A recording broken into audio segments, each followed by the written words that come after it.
คลิปนี้เพื่อนๆทุกคนกสิภาพเพื่อนๆมาเล่าถึงคุณสมบัติของต้นหญ้าที่เห็นนี่เพื่อนๆเคยรู้สึกว่าต้นหญ้าที่เห็นนี่คือต้นหญ้าอย่างเพื่อนๆบางคนอาจจะรู้แล้วล่ะว่าเป็นต้นอย่างไอที่เห็นนี่คือแฝกนะเพื่อนๆหญ้าแฝกชนิดน้อยโมเมนต์ชนิดใหญ่โมเมนต์พันธุ์ใหญ่ด้วยเพื่อนๆเป็นชนิดพันธุ์เล็กพันธุ์ที่เอามาปลูกตามคันเทนาเป็นแฝกปลาเนี่ยเพื่อนๆแฝกปลาเป็นแฝกชนิดน้อย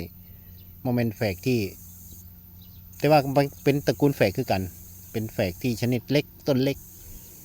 ที่ใบมันก็สามารถเอาไปใช้งานได้อยู่แต่ว่าบ่ถึงกับเอาไปทำอนัญญาได้เป็นไผ่หญ้าได้เพื่อนๆเกี่ยวกับมุงหลังคาได้แต่ว่าก็ได้ส่วนหนึ่งแต่มันบ่ถึงกับงามมาก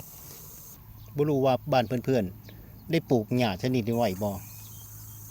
แต่นาผมนี่ปลูกไว้เยอะเลยเพราะว่าปลูกไว้น้ำคันแทเลยใบของเขาก็จะเป็นปุ๋ยอยู่เด้เพื่อนๆเป็นปุ๋ยปลูกยาวในแนวนี่แหละเทียนนี่เห็นบอกเพื่อนๆเวลาสิทำความสะอาดก็คือตัดตอนใบเขาที่ออกมาเมื่อนี้ก็บ่มีหยังสิมาปลูกเสริมเพื่อนๆปลูกแฝกนี่เสริมปลูกเสริมไว้สำหรับคันแทตรงที่มันบ่มีแบบนี้เพื่อนๆแบบนี้ตรงแถวแนวนี้ที่มันบ่มีเขาก็ปลูกเสริมไว้เลยเพราะว่าตรงที่มันต้นแฝกบ่มีกับมันเป็นแนวดินทรายเนาะคันแทคันนานี่อาจจะเป็นดินทรายเวลาน้ำมากับว่าค่อยแน่นเขาก็ต้องใส่แฝกตัวนี้หน่อยเนี่ยแฝกเนื้อแฝกนี่เสริมนะเพื่อน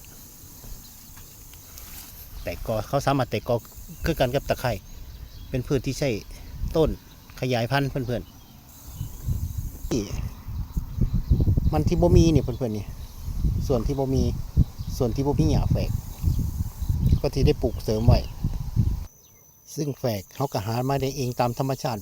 มันเกิดเองตามธรรมชาตินะเพื่อนๆเขาก็มาเอามาขยายพันธุ์เอาจากกอหนึ่งสมมติว่าได้มา3 กอเขาก็แบ่งขยายออกประมาณ10 กอได้มา5 กอขยายเป็น10เขาก็แบ่งเอานอเล็กๆมันนะเพื่อนๆคุณสมบัติคือตะลิงบ่ให้ตะลิงพังนี่เพื่อนๆสามารถที่จะดึงขยายพันธุ์ได้นี่เห็นบ่เดี๋ยวจะดึงให้เบิ่งเด้อเพื่อนๆนี่เขาขยายพันธุ์เอาเลยนี่เห็นบ่รากของเขาดูลงลึกขนาดใดยึดดินขนาดใดนี่แหละเขาก็สามารถดึงไปปลูกได้เลยดึงแบบนี้เพื่อนๆ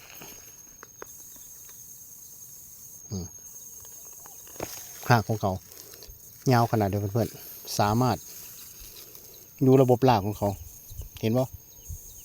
นี่แหละคุณสมบัติของแฝกที่ผมอยากปลูก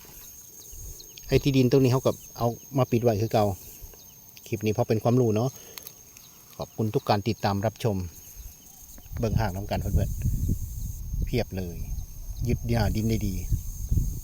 ขอบคุณครับผมปังๆทุกบ้าน